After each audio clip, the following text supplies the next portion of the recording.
High, আমার চ্যানেলে তোমাদের সবাইকে স্বাগত।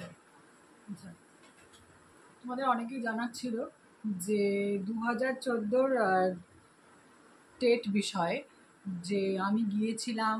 তোমরা অনেকেই আমাকে টেক্সট করেছো যে কি হলো দিদিভাই, কি হয়েছে। তো শোনো, একটা ছোট্ট ভিডিওর মাধ্যমে তোমাদেরকে বলে দিচ্ছি, কারণ সবাই তো এখন ফেসবুক, ইনস্টাগ্রাম, ইউটিউব এসব দেখে। তো আমিও 2014 পাস করেছি প্রাইমারিতে, আপার প্রাইমারিও পাস করেছি, কিন্তু দু জায়গাতেই আমি গিয়েছি।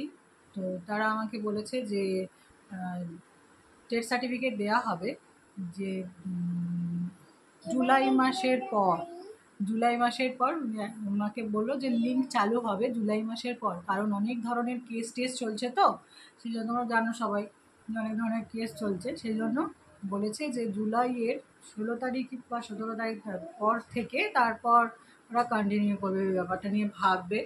তো সেই জন্য আমি আর কিছু বলিনি তাদেরকে, আর আমিও কিছু করিনি, কেসও করিনি। আমি জিজ্ঞাসাও করেছিলাম কি কেস করতে হবে, তো ওরা বললো যে না, আপনি যদি কেস করেন আপনার টাকা খরচা হবে, আর কিছুই হবে না।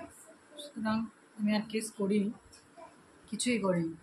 তো এটাই তোমাদের বলার ছিল যে তোমরা অনেকেই জিজ্ঞাসা করেছো, দেখলাম অনেকে মেলও করেছিলে, কিন্তু আমি দেখিনি, দেখার টাইম পাইনি, মানে বুঝতে পারিনি কোনটা। আমি ফোন চেঞ্জ করেছি তো মানে বুঝতে পারিনি কোন ফোনে এসছে বা এসেছিলো। পরে দেখলাম, পরে নোটিফিকেশান এসেছিলো। এই জন্য আমি তোমাদেরকে ছোট্ট একটা ভিডিও টিপস দিয়ে দিচ্ছি, কারণ সবাই তো এখন ফেসবুক, ইনস্টাগ্রাম দেখো, তোমরা অবশ্যই এটা দেখবে। ঠিক আছে, এটুকুনি ব্যাস, আর কিছু বলার নেই।